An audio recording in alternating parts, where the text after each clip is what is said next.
नमस्कार, मैं रवीश कुमार। मंगेश यादव था इसलिए उसका एनकाउंटर किया गया। सपा नेता अखिलेश यादव और आम आदमी पार्टी के सांसद संजय सिंह ने कहा है कि यूपी में जाति देखकर एनकाउंटर किया जा रहा है। अखिलेश यादव 5 सितंबर से ही इस एनकाउंटर को लेकर सवाल उठाए जा रहे हैं कि बाकी आरोपियों से सरेंडर कराया गया और जाति देखकर मंगेश यादव का एनकाउंटर किया गया। मंगेश यादव को अपराध की सजा मिली है या जाति के कारण एनकाउंटर हुआ है, इसे लेकर बहस चल रही है। चूंकि अब मंगेश का एनकाउंटर हो चुका है तो अपराध साबित करने, अपनी बेगुनाही का सबूत देने का उसका मौका हमेशा हमेशा के लिए समाप्त हो चुका है। सुप्रीम कोर्ट का आदेश है कि एनकाउंटर की न्यायिक जांच होनी चाहिए। तो मंगेश यादव के एनकाउंटर के मामले में सुल्तानपुर की जिलाधिकारी कृतिका ज्योत्सना ने एसडीएम विदुषी सिंह से मामले की जांच करने के लिए कहा है। तो अब सब कुछ रिकॉर्ड पर आएगा। एसडीएम का काम और कलम दोनों दिखेगा कि वो इस जांच को किस तरह से अंजाम देती हैं ताकि इस मामले में विश्वसनीयता बहाल हो। धर्म देखकर बुलडोजर चलाने की खबरें पचाते पचाते अब लोगों को यह भी पचाना पड़ेगा कि जाति देखकर एनकाउंटर किया जा रहा है। बुलडोजर यूपी की राजनीति और प्रशासन का हिस्सा हो चुका है और उसी तरह एनकाउंटर को लेकर पहली बार सवाल नहीं उठे हैं। 2017 से ही एनकाउंटर पर सवाल उठ रहे हैं। तमाम मीडिया रिपोर्ट आपको मिल जाएगी। सुप्रीम कोर्ट ने प्रकाश कदम बनाम राम प्रसाद विश्वनाथ गुप्ता केस में एक फैसला सुनाया कि अगर एनकाउंटर फर्जी साबित हो गया तो पुलिस अफसर को फांसी की सजा दी जा सकती है। सुप्रीम कोर्ट ने इस केस में कहा था कि ट्रिगर हैप्पी पुलिसकर्मी को अगर लगता है कि वह एनकाउंटर के नाम पर किसी को मार सकता है और बच जाएगा तो उसे पता होना चाहिए कि फांसी का फंदा उसका इंतजार कर रहा है।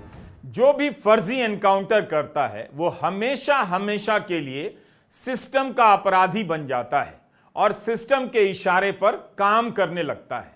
सरकार और राजनीति की कृपा पर जिंदा रहता है कि हमेशा उसे बचाया जाता रहे। यह बात याद रखनी चाहिए। सुल्तानपुर में लूट की घटना के बाद जिस तरह से मंगेश यादव का एनकाउंटर हुआ है, लोग सवाल उठा रहे हैं। यह भी किसी घटना का मास्टरमाइंड विपिन सिंह इसलिए छोड़ दिया गया कि वह यादव नहीं था, उसके नाम के आगे सिंह लगा था, उससे सरेंडर कराया गया। उत्तर प्रदेश के लिए यह बेहद दुखद प्रसंग है कि यहां इन बातों की चर्चा हो रही है। इससे यह भी पता चलता है कि समाज राजनीतिक तौर पर कितना सड़ गया है। बुलडोजर और एनकाउंटर का समर्थन यहां के समाज को आगे भी सड़ाता रहेगा। अगर इतनी सी बात लोगों को समझ में नहीं आती है कि मंगेश यादव को क्यों मारा गया, विपिन सिंह को क्यों छोड़ दिया गया, तो इस राजनीति पर आने से पहले आपको हैदराबाद ले जाना चाहता हूं। इस वीडियो को ध्यान से देखिएगा, आपको पता चलेगा कि अक्सर एनकाउंटर क्यों फर्जी साबित होते हैं और एनकाउंटर पर क्यों संदेह करना चाहिए। वर्दी में हत्या करने से आप कानून की नजर में बच जाएंगे या बचा लिए जाएंगे, मगर खुद की नजर में हत्यारे तो बन ही जाते हैं। आईना बता देता है कि वर्दी पहनने वाला कौन है। घर परिवार के लोग भी संदेह से देखते होंगे कि आपने किसी की हत्या तो नहीं की या कानून की रक्षा में गोली चलाई। यह बात इसलिए कह रहा हूं कि नवंबर 2019 में हैदराबाद में एक वेटरनरी डॉक्टर के साथ बलात्कार की घटना हुई और हत्या भी हो गई। 6 दिसंबर 2019 के दिन पुलिस 4 लोगों को उठाती है, एनकाउंटर कर देती है और पुलिस वही सब तर्क देती है। चारों ने पुलिस पर हमला किया तो पुलिस ने आत्मरक्षा में गोली चला दी, चारों मर गए। सुप्रीम कोर्ट ने जस्टिस वीएस सिरपुरकर की अध्यक्षता में एक जांच कमेटी बिठा दी। इस कमेटी ने पुलिस की तमाम थ्योरी को बोगस बताया और एनकाउंटर में शामिल 10 लोगों के खिलाफ एफआईआर के आदेश दिए, सिफारिश की। सिरपुरकर आयोग ने हैदराबाद एनकाउंटर को लेकर कई सवाल पूछा कि वहां पुलिस के अलावा कोई दूसरा प्रत्यक्षदर्शी था या नहीं, पुलिस मैनुअल का पालन किया गया या नहीं, 4 लोगों के एनकाउंटर के बाद एफआईआर क्यों दर्ज की गई, जब मार दिए गए तब बलात्कार और हत्या के आरोपी बनाया जाता है। सुप्रीम कोर्ट की जांच कमेटी ने तो यह भी पूछा कि पुलिस कर्मियों को किस तरह की चोटें आईं। तेलंगाना सरकार ने इस एनकाउंटर के खिलाफ न्यायिक जांच क्यों नहीं शुरू की, जो कानून के हिसाब से होना ही चाहिए था। इस केस में तेलंगाना पुलिस ने एक कहानी बनाई कि मोहम्मद आरिफ, जोलू शिवा, जोलू नवीन और चिंता कुंता चेन्ना केसावलू चारों आरोपियों ने हथियार छीनने की कोशिश की, इसलिए एनकाउंटर किया। बाद में तेलंगाना हाई कोर्ट की सिंगल जज की बेंच ने जस्टिस सिरपुरकर कमेटी की रिपोर्ट पर कार्रवाई करने से रोक लगा दी। आगे की जानकारी हमारे पास नहीं है और इस देश में आप जानते हैं, मई 2020 में अमेरिका में एक घटना हुई। जॉर्ज फ्लॉयड नाम के एक ब्लैक अमेरिकन नागरिक को पुलिस अफसर डेरेक चौविन और उनके साथ 3 अन्य अफसरों ने दुकान पर जाली नोट देने के शक में रोक लिया, लेकिन थाने लेकर जाने के बजाय गोरे पुलिस वालों ने फ्लॉयड को वहीं सड़क पर गिरा दिया और घुटने से उसका गला दबा दिया। फ्लॉयड कई बार बोलते रहे कि उन्हें सांस लेने में तकलीफ हो रही है, आई कांट ब्रीथ, लेकिन अफसर ने गला नहीं छोड़ा। 9 मिनट से ज्यादा समय तक गला दबाए रखा। जॉर्ज फ्लॉयड की मौत हो गई। पूरा अमेरिका पुलिस की इस हिंसा के खिलाफ सड़क पर आ गया। पुलिस को घटना में शामिल चारों अफसरों को फौरन बर्खास्त करना पड़ा और 1 साल के भीतर ट्रायल हो गया। 2021 में पुलिस अफसर डेरेक चौविन को हत्या के आरोप में दोषी पाया गया और निर्दोष नागरिक को जान से मारने वाले इस पुलिस अधिकारी को 22 साल के लिए जेल में भेज दिया गया। जनता ने इतना बड़ा आंदोलन किया कि अमेरिका की पुलिस को माफी मांगनी पड़ गई। जिस समाज में बुलडोजर और एनकाउंटर का जश्न मनाया जाता है, वह समाज काफी डरावना हो जाता है। जब बिना कोर्ट कचहरी के सड़क पर इंसाफ होने लग जाए, इससे दुखद कुछ और नहीं हो सकता।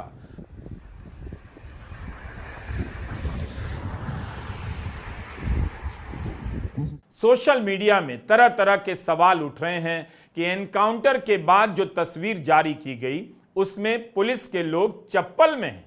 कोई अधिकारी की जाति और अपराधी की जाति की बात कर रहा है, कोई जूते चप्पलों की बात कर रहा है, तो कोई यह भी उदाहरण दे रहा है कि एसटीएफ के डीएसपी डीके शाही की पत्नी रितु शाही बीजेपी से जुड़ी हैं, महिला आयोग की अध्यक्ष बनाई गई हैं।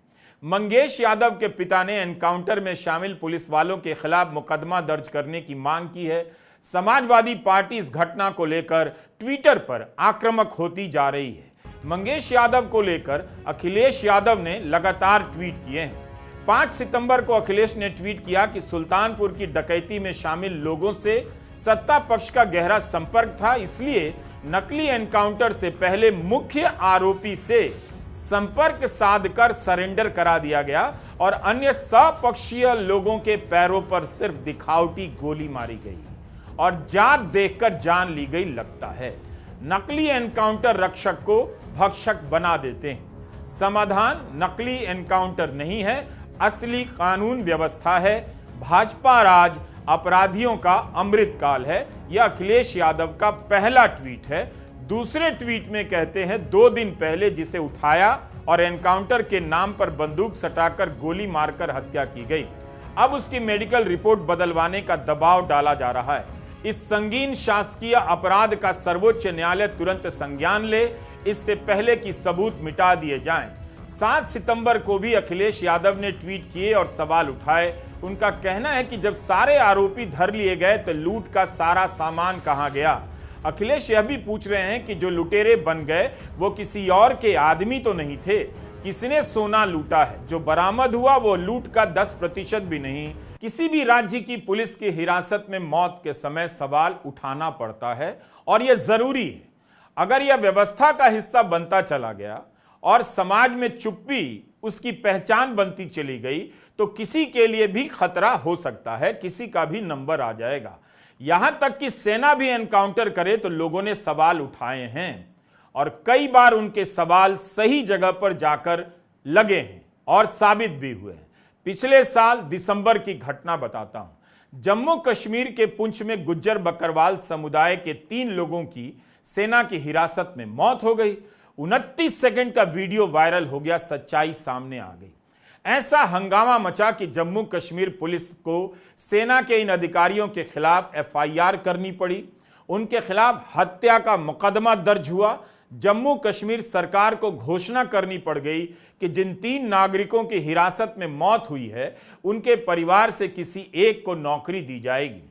तात्पर्य है, कहने का मतलब है कि सेना पर हमला, कानून व्यवस्था से खिलवाड़ के नाम पर किसी को हिरासत में नुकसान नहीं पहुंचाया जा सकता और ना एनकाउंटर किया जा सकता है। इसलिए मंगेश यादव के केस में अखिलेश यादव का सवाल करना, संजय सिंह का सवाल करना अपराधी का साथ देना नहीं है, बल्कि किसी भी एनकाउंटर में यही किया जाना चाहिए, क्योंकि एनकाउंटर अक्सर फर्जी साबित हो जाते हैं। मंगेश यादव जौनपुर का रहने वाला, उसकी बहन प्रिंसी यादव का बयान चल रहा है मीडिया में। पुलिस मंगेश को घर से ले गई, पूछताछ के बाद वापस कर देगी यह बताकर ले गई, लेकिन बाद में आकर जानकारी दी जाती है कि एनकाउंटर कर दिया गया। इंडियन एक्सप्रेस में मनीष साहू की रिपोर्ट है कि जिस दुकान में लूट की घटना हुई, उसके दुकानदार ने यह नहीं बताया कि कितने का माल लूटा गया है, मगर पुलिस 1 करोड़ बता रही है। दुकानदार ने किसी की पहचान नहीं की, कहा कि सभी 5 नकाब में थे। समाजवादी पार्टी के नेता तरह तरह से सवाल उठा रहे हैं, कह रहे हैं कि मंगेश यादव के खिलाफ 7 मुकदमे थे, लेकिन मुख्य आरोपी विपिन सिंह के खिलाफ तो 34 मुकदमे हैं, उससे सरेंडर कराया गया। इसी केस में 3 अन्य सचिन सिंह हैं, पुष्पेंद्र सिंह हैं, त्रिभुवन सिंह हैं, इन सभी को गिरफ्तार किया गया। मंगेश यादव एनकाउंटर पर मुख्यमंत्री योगी आदित्यनाथ का कोई बयान नहीं आया है, लेकिन एक घटना है, पुरानी घटना है, जिसे लेकर पिछले दिनों काफी चर्चा हुई। लखनऊ के गोमती नगर से एक वीडियो वायरल हुआ। बारिश के बीच बहुत सारे लड़के बाइक पर सवार एक जोड़ी को छेड़ने लगे। महिला के साथ सार्वजनिक रूप से ऐसी घटना का वीडियो देखकर सरकार भी सख्ते में आ गई और यूपी सरकार ने तुरंत एक्शन भी लिया। पूरी चौकी को सस्पेंड कर दिया, सीनियर अफसरों का तबादला कर दिया। लेकिन आगे क्या हुआ? विधानसभा में मुख्यमंत्री ने बयान दिया। इस घटना में पकड़े गए 16 लोगों के नाम नहीं लिए, लेकिन 2 लोगों के नाम लिए, और इन 2 लोगों का नाम लेना राजनीतिक हो गया। ये अपराधी हैं। पहला अपराधी है पवन यादव, दूसरा अपराधी मोहम्मद अरबाज। ये सद्भावना वाले लोग हैं, यानी सद्भावना, अब इनके लिए सद्भावना ट्रेन चलाएंगे, इनके लिए बुलेट ट्रेन चलेगी, चिंता मत करो, और उस बुलेट ट्रेन की तैयारी की जा रही है। यह बयान बता रहा है कि 16 लोग गिरफ्तार थे। मुख्यमंत्री योगी आदित्यनाथ के इस भाषण में 2 ही लोगों के नाम लिए जाते हैं।